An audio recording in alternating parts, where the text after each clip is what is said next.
Edinileşler Beswat Akal vilayetinin Beherdin etrafının Qarağın owasynyň çäginde ýerleşýän Tantyç ata çeşmesinin gözbaşynda dur. Täzemi gözbaşdan arasda çeşmeň suwunyň tagym näle bolýan onu barlap görmekçi.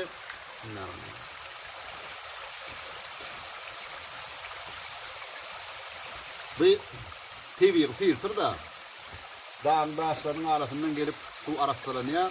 Sonunda da ne çeşmeler akıp gidiyor. Her kime de şunu yani bahar faslında Türkmenin güzel tabiatını, dağ derelerini, canı şifalı havasından dem alıp bu gönüze diyeceğim, magnetiğe etsin. Sana sağ olun.